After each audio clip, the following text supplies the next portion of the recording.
Flood লাইটের আলোয় আলোকিত হবে সেন্ট ভিনসেন্টের এই স্টেডিয়াম। আলোটা তো অনেক আগেই ছিল। প্রাকৃতিক সৌন্দর্যের লীলাভূমির সাথে ক্রিকেটের কত কীর্তি না জড়িত আছে এই স্টেডিয়ামে।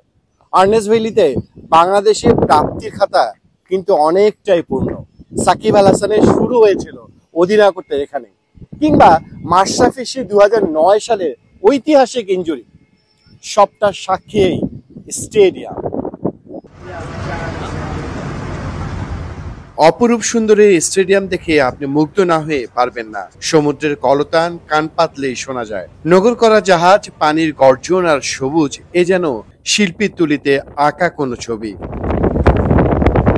এদেশে ক্রিকেটের প্রাপ্তি বলে যা কিছু আছে তার একটা ছিল এই ভিনসেন্টে। 2009 সালে টাইগাররা লিখেছিল সেখানে এক রূপকথার গল্প।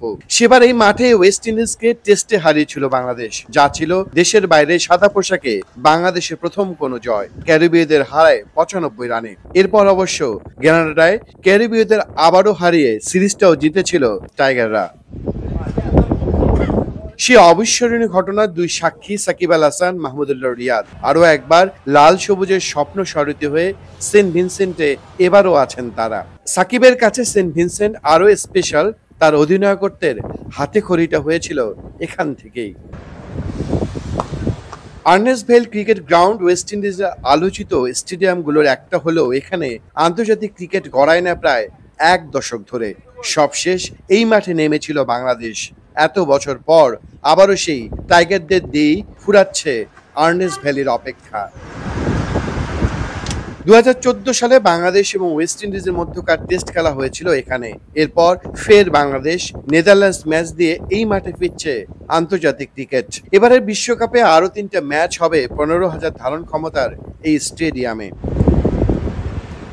টেস্ট আর ওয়ানডে এখানে একাধিকবার বাংলাদেশ দলের খেলার সুযোগ হলেও খেলা হয়নি টি-20। হবেই বা কি করে? এর আগে এখানে টি-20 ম্যাচ হয়েছে মাত্র 2টা। 2013 সালে পাকিস্তানের বিপক্ষে খেলেছিল ওয়েস্ট ইন্ডিজ। তবে কোনো ফ্লাড লাইট ছিল না সেখানে। বিশ্বকাপের জন্য প্রথমবারের মতো লাগানো হয়েছে কৃত্রিম আলো। তাই তো ফ্লাড লাইটের আলোয় রঙিন হবার পালা এবার আর্নেস্ট ভেল স্টেডিয়ামের। Tahmid, Jamuna sports, Saint Vincent, West Indies.